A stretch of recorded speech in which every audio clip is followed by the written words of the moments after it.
తెలంగాణ ప్రజల అస్పుట్టు పూర్వోత్తరాలకు వెళితే హిందూ ధర్మశాస్త్రంలో పండితులు సాహిత్యవేత్తలు ప్రబోధించిన ప్రకారం పూర్వం చోళరాజ్యాన్ని ధర్మాంగన అనే రాజు పరిపాలించేవాడు.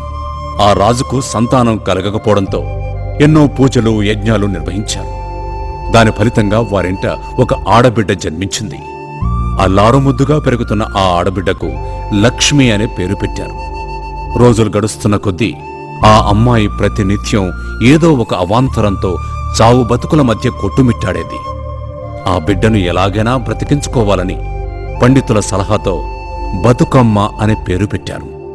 ఆ ఆడబిడ్డే బతుకమ్మగా ప్రాచుర్యం పొంది సుఖ సంతోషాలతో జీవించసాగింది. బతుకమ్మ అంటే తెలుగులో బతుకు అమ్మ అని అర్థం. అలా ప్రతి ఏడు బతుకమ్మ పండుగను ఆడపడుచులు ఘనంగా నిర్వహించడం ఆరంభమైంది. ఇలా బతుకమ్మ పుట్టు పూర్వోత్తరాల గురించి ఎన్నో కథలు ప్రాచుర్యంలో ఉన్నాయి. బతుకమ్మ పండుగ అంటేనే ప్రకృతి, మహిళ, పుష్పాలతో సమ్మిళితమైన ప్రకృతి పండుగ. ఈ బతుకమ్మ పండుగలో ముఖ్యమైనవి పువ్వులు.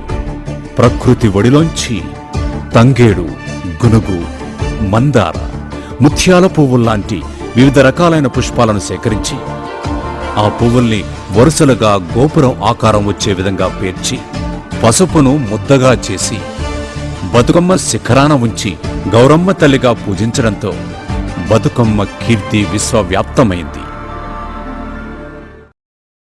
సంప్రదాయక వస్త్రాలు ధరించి బతుకమ్మలతో మహిళలంతా ఒక్కచోట చేరి బతుకమ్మ పాటలు పాడుతూ చేతులతో లయబద్ధంగా శబ్దం చేస్తూ బతుకమ్మ చుట్టూ ప్రదక్షిణలు చేస్తారు.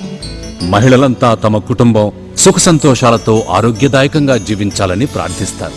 యువతులంతా బతుకమ్మను ఆ శివుని అర్ధనారీశ్వరి అయిన గౌరీదేవిని పూజిస్తే వారికి మంచి సుగుణాలు గల భర్త లభిస్తాడని నమ్మకం. ఈ బతుకమ్మ పండుగలో మరో అద్భుత ఘట్టం బతుకమ్మ నిమజ్జనం.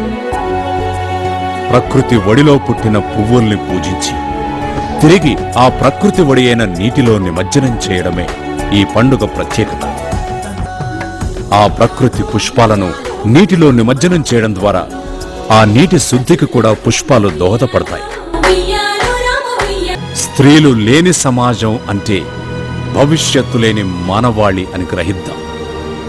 అందుకే స్త్రీని మన ఇలవేల్పు బతుకమ్మతో సమానంగా గౌరవించి ఆడవారిని పుట్టనిద్దాం, పెరగనిద్దాం, బతకనిద్దాం.